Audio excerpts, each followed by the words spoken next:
مجموع الزوائد میں حضرت مولا علی شیر خدا رضی اللہ تعالیٰ عنہ کی حدیث مروی ہے، ایک بدو آ گیا حضور کی بارگاہ میں کچھ مانگنے کے لیے۔ مولا کائنات رضی اللہ تعالیٰ عنہ فرماتے ہیں سرکار جب کسی بات کا جواب نہ دینا چاہتے تھے تو خاموش ہو جاتے تھے، کچھ دیر خاموش رہتے تھے۔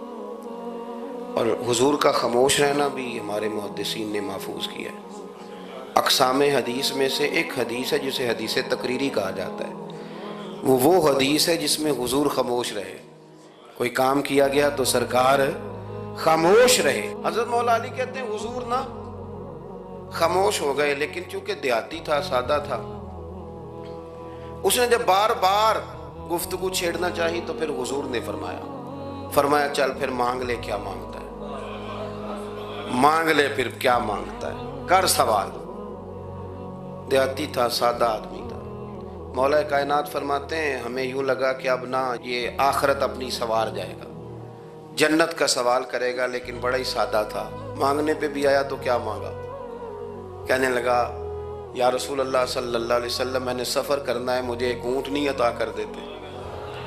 حضرت سلطان باہو سے کسی نے کہا کہ بڑے لوگ مرید ہوتے ہیں، تو فرمانے لگے رابطہ طالب کوئی نہیں ملیا، جو ملیا طالب زرد آؤ۔ تو بہت سارے لوگ ایسے آتے ہیں جو کامل شیخ کے پاس بھی آ کے کہتے ہیں دکان کوئی نہیں چلتی، یہ تو کسی سیٹ سے مشورہ کر لیتے، کاروبار چلانے کا آپ کو ڈھنگ بتا دیتا۔ یہ یہاں آ کے بھی آپ نے یہی سوال کیا، یہاں پہنچ کے بھی یہی سوال۔ تو نبی پاک صلی اللہ تعالیٰ علیہ وسلم سے کہنے لگا ایک اونٹ دے دیں آنے جانے کے لیے۔ حضرت علی کہتے ہیں ہمیں بڑا افسوس ہوا، یار تو آیا کہاں پہ ہے اور تو مانگ کیا رہا ہے، تو بارگاہ دیکھ اور اپنا سوال دیکھ، تو کہاں کھڑا ہے، کیا مانگ رہا ہے۔ حضور مسکرائے اور مسکرا کر کے فرمایا کہ اونٹ تجھے دیا، چل کچھ اور بھی مانگ لے۔ حضرت علی کہتے ہیں ہم نے کہا اب جنت مانگے گا یہ حضور سے، تو بڑا ہی بھولا تھا، کہنے لگا جی اگر آپ کچھ اور بھی دینا چاہتے ہیں تو اونٹ پہ ڈالنے کے لیے کجاوا بھی دے دیں۔ تو حضرت مولا علی شیر خدا فرماتے ہیں ہمیں پھر بڑا افسوس ہوا کہ یار دیکھو اتنا چانس ملا ہے پھر کھو دیا ہے۔ رسول کریم علیہ السلام بھی مسکرائے، اور سرور کائنات کی جو مسکراہٹ ہوتی تھی وہ نہ خوشیاں تقسیم کرتی تھی۔ اعلیٰ حضرت رحمت اللہ علیہ فرماتے ہیں جس کی تسکین سے روتے ہوئے ہنس پڑے، جس کی تسکین سے روتے۔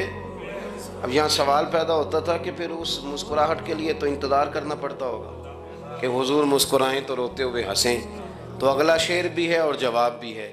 فرمانے لگے جس کی تسکین سے روتے ہوئے ہنس پڑیں، اس تبسم کی عادت پہ لاکھوں سلام۔